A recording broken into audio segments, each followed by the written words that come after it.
وفي آخر الأزمان تظهر عجائب من الفسق والطغيان والجور والغنى، ستظهر أمور هائلات عظيمة فما بعدها إلا القيامة تأتينا، فتظهر طيور طائرات إلى الهوى ليعبروا فيها الناس في كل موطن،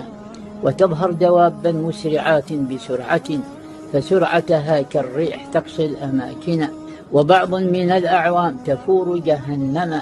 ببلدة بغداد ستذهب بالفنا، ويهدم ذا بيت المقدس كله فلم يبق له أثر على وجه أرمنا، وتظهر حروب هائلات عظيمة فتبقى النساء حائرات بلا عنى، و50 منهن يلدن بواحد تقول له يا صاحب الخير أحمنا، فويل لأهل الشام يا ويل ويلهم يحل لهم حربا عظيما مدمرا، فضربأته